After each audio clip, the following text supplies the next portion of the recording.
Yes, your boy AG Coinman Box here, my man Bill Haney in the building. What brings you to town, champ? I mean, I'm looking at a couple 140 pounders.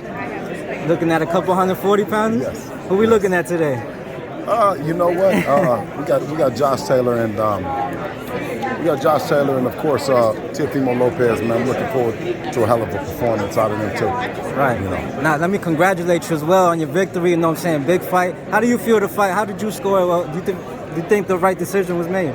Of course, the right decision was made. What do you mean? He whipped that man's ass the whole fight. He walked him down. There was no jabbing. There was no clinching. There was none of that bullshit that everybody in fake narratives. The fight was highly entertaining. You know what I mean? And you don't hear that being talked about enough. Shout out to Lomachenko, although he's not taking that ass whipping as good as we might have thought he would. But after 400 and some fights and only losing a couple, I mean, you might expect that out of him, right? Did he really appeal it, Bill? Did he try to appeal that decision? I told you, he got his second loss. Devin Haney beat him twice. He beat him in the ring and beat him in court. Bill, do you believe the fans keep on saying that the rematch takes place between your son and Loma? Be the same result, that your son's going to beat him once again. Do you believe that will take place? Because the last time when I saw you in Australia or Cambosos, you're like, man, the rematch with Cambosos, the same thing is going to happen. You had a big smile on your face like you have right now. Absolutely. Absolutely. I feel like your smile is a little bit bigger now with the defeat of beating Lomachenko. Do you believe that the rematch, the same thing will happen? They know the same thing that happened. Bob's sitting right there. He know the same thing that happened. Coach, but you looking to campaign at 40 now, right? That 35 is over? No, absolutely. We're taking a look. Of course, Devin ultimately has the last word, the last say in it. So, it's my job to get out and see what the landscape looks like. He's been a 135-pounder his whole career. So we haven't spent a whole lot of time looking at 140, but now it's time to start looking at him. Right, and the Bill, Bob should take on Lomachenko's comment saying that Devin, if he goes to 140, isn't going to go after the top guys because he knows his level now is what Loma said. I don't pay any attention to Loma. We beat him. He's doing a lot of talking. He wasn't talking at first. At first, he couldn't speak English.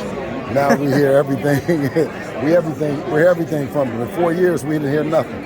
You know what I'm saying? So, yeah, we look to move on. Bill, I talked to Bob earlier. I was like, hey, Bill, right behind you, what's going on? What's kind of the latest? And he said you guys are planning on talking.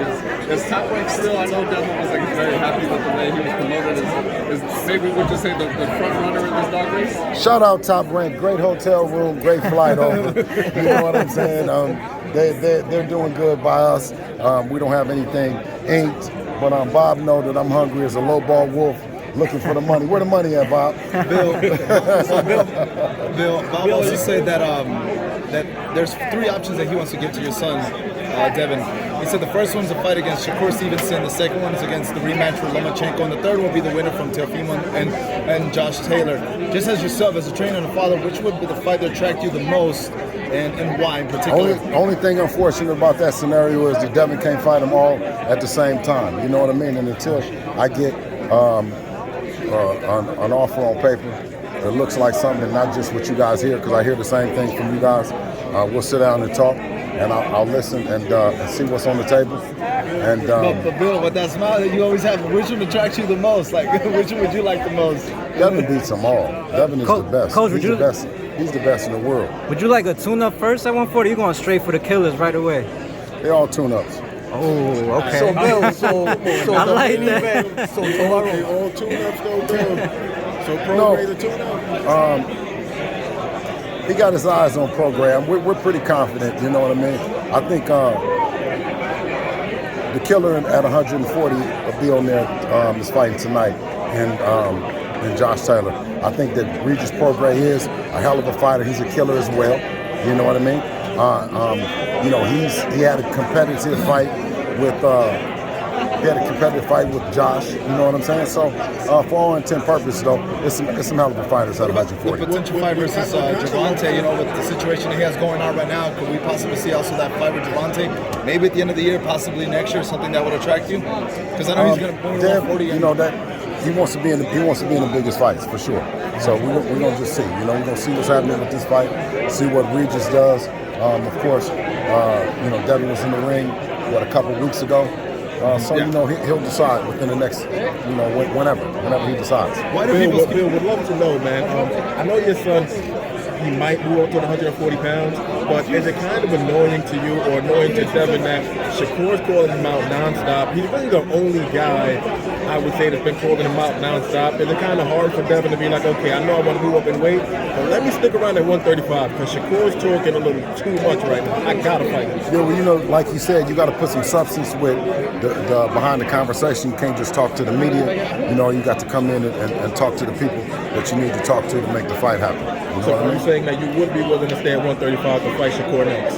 I'm saying that Devin has the final decision on whatever weight that he is, and I'm not here to announce it. I'm just saying that Devin is the baddest motherfucker in the world. I'm not sure if you spoke about it. Hopefully you didn't. But I know you said after the Lomachenko fight that it wasn't close when you were watching it live. Did you get a chance to rewatch it, and did you kind of come back with the same feeling like, yeah, it really wasn't that close that everybody's saying it? No. I'm definitely I was there. You know what I mean? And I know he walked Lomachenko down. He changed any narrative that you guys might have said. Pillow fisted. If he had pillow hands, why was he going forward? Why Lomachenko wasn't backing him up? You know what I mean? What you say? Boring. He fights on the back foot. You saw a fighter that fought on the front foot. We went into Loma's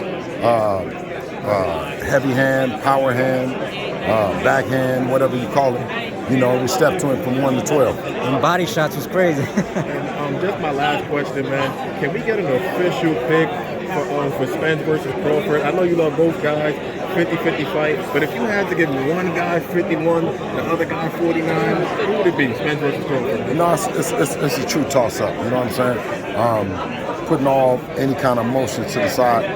Those guys are hell of a fighters. You know, and I can't give either the edge. You know, it's going to be a true 50-50 fight. Gotcha. Thank you, man.